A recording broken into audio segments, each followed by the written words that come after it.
Hi friends, ನಮಸ್ಕಾರ ಎಲ್ಲರಿಗೂ. ಮೂಲಂಗಿಕಾಯಿ ಪಲ್ಯನ ಒಂದ್ಸಲ ಈ ವಿಧಾನದಲ್ಲಿ ಟ್ರೈ ಮಾಡಿ ನೋಡಿ, ತುಂಬಾ ಟೇಸ್ಟಿಯಾಗಿ ಬರುತ್ತೆ. ಯಾರಿಗೆಲ್ಲ ಇಷ್ಟ ಇಲ್ಲ ಅಂತೀರ ಅವರು ಕೂಡ ಇಷ್ಟಪಟ್ಟು ತಿಂತೀರ, ಅಷ್ಟು ಟೇಸ್ಟಿಯಾಗಿ ಆಗುತ್ತೆ ಈ ಮೂಲಂಗಿಕಾಯಿ ಪಲ್ಯ. ಬನ್ನಿ ಹಾಕಿದರೆ ಯಾವ ರೀತಿ ಮಾಡೋದು ಅಂತ ಹೇಳಿ ನೋಡೋಣ. ಮೊದಲಿಗೆ ಇಲ್ಲಿ ನಾನು ಮೂಲಂಗಿಕಾಯಿನ ಚೆನ್ನಾಗಿ ವಾಶ್ ಮಾಡಿಬಿಟ್ಟು ತೊಗೊಂಡಿದ್ದೀನಿ. ಇದನ್ನು ಮೊದಲಿಗೆ ತವಾದಲ್ಲಿ ಹಾಗೆಯೇ 1 ನಿಮಿಷ ಹುರ್ಕೊಳ್ತಾ ಇದ್ದೀನಿ. ನೀರಿನಂಶ ಎಲ್ಲ ಪೂರ್ತಿಯಾಗಿ ಹೋಗಬೇಕು. ಇವಾಗ ಇದಕ್ಕೆ ಸ್ವಲ್ಪ ಎಣ್ಣೆ ಹಾಕಿಬಿಟ್ಟು ಹುರ್ಕೊಳ್ಬೇಕಾಗುತ್ತೆ. ಜಾಸ್ತಿ ಹುರಿಯೋ ಅವಶ್ಯಕತೆ ಇಲ್ಲ. ಲೋ ಫ್ಲೇಮ್ನಲ್ಲಿ 1-2 ನಿಮಿಷ ಹುರ್ಕೊಳ್ಬೇಕಾಗುತ್ತೆ. ಸೀದೋಗಬಾರ್ದು, ಆ ರೀತಿಯಾಗಿ ನೋಡಿಕೊಂಡು ಹುರ್ಕೊಳ್ಬೇಕಾಗತ್ತೆ. ನೋಡ್ತಾ ಇರ್ಬೋದು, ಇವಾಗ ಈ ಮೂಲಂಗಿಕಾಯಿನ ಹುರಿದ್ಬಿಟ್ಟು ನಾನು ಒಂದು ಪ್ಲೇಟಲ್ಲಿ ತೆಕ್ಕೊಳ್ತಾ ಇದ್ದೀನಿ. ಇಷ್ಟು ಹುರಿದ್ರೆ ಸಾಕು, ಇದಕ್ಕಿಂತ ಜಾಸ್ತಿ ಹುರಿದ್ರೆ ಕೈ ಬಂದುಬಿಡುತ್ತೆ. ಇವಾಗ ನೋಡಿ ಇದನ್ನ ಒಂದು ಪ್ಲೇಟಲ್ಲಿ ತೆಗೆದಿಟ್ಕೊಳ್ತಾ ಇದ್ದೀನಿ. ಇವಾಗ ಈ ಕಡೆ ಒಗ್ಗರಣೆ ಮಾಡ್ಕೊಳ್ತಾ ಇದ್ದೀನಿ. ಕಡಾಯಿನಲ್ಲಿ 4 ಟೇಬಲ್ ಸ್ಪೂನ್ ಆಗುವಷ್ಟು ಎಣ್ಣೆ ಹಾಕಿದ್ದೀನಿ. ಎಣ್ಣೆ ಕಾದ್ಮೇಲೆ ಒಂದು ಈರುಳ್ಳಿನ ಸಣ್ಣದಾಗಿ ಕಟ್ ಮಾಡಿಬಿಟ್ಟು ಹಾಕ್ಕೊಂಡಿದ್ದೀನಿ. ಈರುಳ್ಳಿನ ಚೆನ್ನಾಗಿ ಫ್ರೈ ಮಾಡ್ಕೊಳ್ಬೇಕು.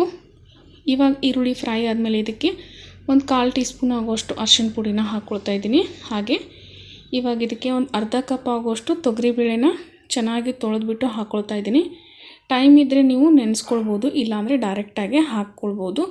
ಇವಾಗ ನೋಡಿ ಇದನ್ನು ಎಣ್ಣೆಯಲ್ಲೇ ಇದನ್ನು ಕೂಡ ಜಸ್ಟ್ 1 ನಿಮಿಷ ಚೆನ್ನಾಗಿ ಫ್ರೈ ಮಾಡ್ಕೊಳ್ಬೇಕು. ಮೂಲಂಗಿಕಾಯಿ ಪಲ್ಯನ ಯಾರೆಲ್ಲ ಇನ್ನೂ ಮಾಡಿಲ್ಲ, ಒಂದು ಸಲ ಈ ವಿಧಾನದಲ್ಲಿ ಮಾಡ್ಕೊಂಡು ನೋಡಿ, ತುಂಬಾ ಚೆನ್ನಾಗಾಗುತ್ತೆ. ಇವಾಗ ನೋಡಿ 1 ನಿಮಿಷ ಇದನ್ನೆಲ್ಲನೂ ಚೆನ್ನಾಗಿ ಫ್ರೈ ಮಾಡಿದ್ಮೇಲೆ ಇವಾಗ ಮೂಲಂಗಿಕಾಯಿ ಏನು ಫ್ರೈ ಮಾಡಿ ಇಟ್ಕೊಂಡಿದ್ನಲ್ಲ ಅದನ್ನು ಹಾಕ್ಕೊಳ್ತಾ ಇದ್ದೀನಿ. ಹಾಗೆ ರುಚಿಗೆ ತಕ್ಕಷ್ಟು ಉಪ್ಪು ಹಾಕ್ಕೊಳ್ತಾ ಇದ್ದೀನಿ.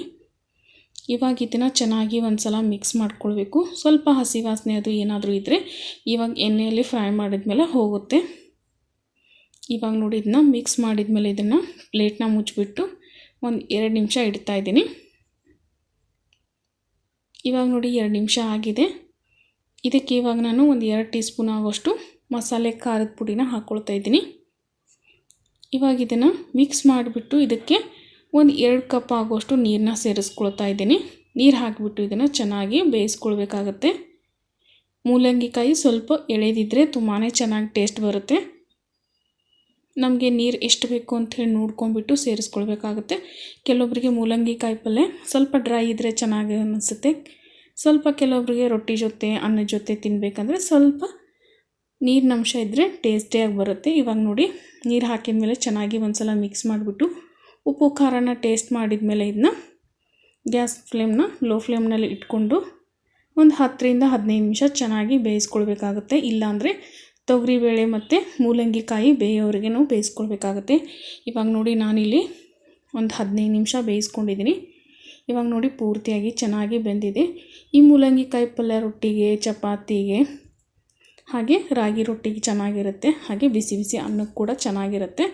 ನೀವು ಕೂಡ ಇದನ್ನ ಟ್ರೈ ಮಾಡ್ತೀರಾ ಅಂತ ತಿಳ್ಕೊತೀನಿ ಫ್ರೆಂಡ್ಸ್. ಈ ವಿಡಿಯೋ ಇಷ್ಟ ಆಗಿದ್ದರೆ ಒಂದು ಲೈಕ್ ಕೊಟ್ಬಿಟ್ಟು ಸಪೋರ್ಟ್ ಮಾಡಿ. ಹಾಗೆ ಚಾನಲ್ನ ಯಾರೆಲ್ಲ ಹೊಸದಾಗಿ ನೋಡ್ತಾ ಇದ್ದೀರಾ ದಯವಿಟ್ಟು ಚಾನಲ್ನ ಸಬ್ಸ್ಕ್ರೈಬ್ ಮಾಡ್ಕೊಂಡು ನೋಡಿ. ಮತ್ತೆ ಸಿಗ್ತೀನಿ ಅಂತ ನೆಕ್ಸ್ಟ್ ವಿಡಿಯೋನಲ್ಲಿ. ಅಲ್ಲಿವರೆಗೂ ಎಲ್ಲರಿಗೂ thank you so much for watching.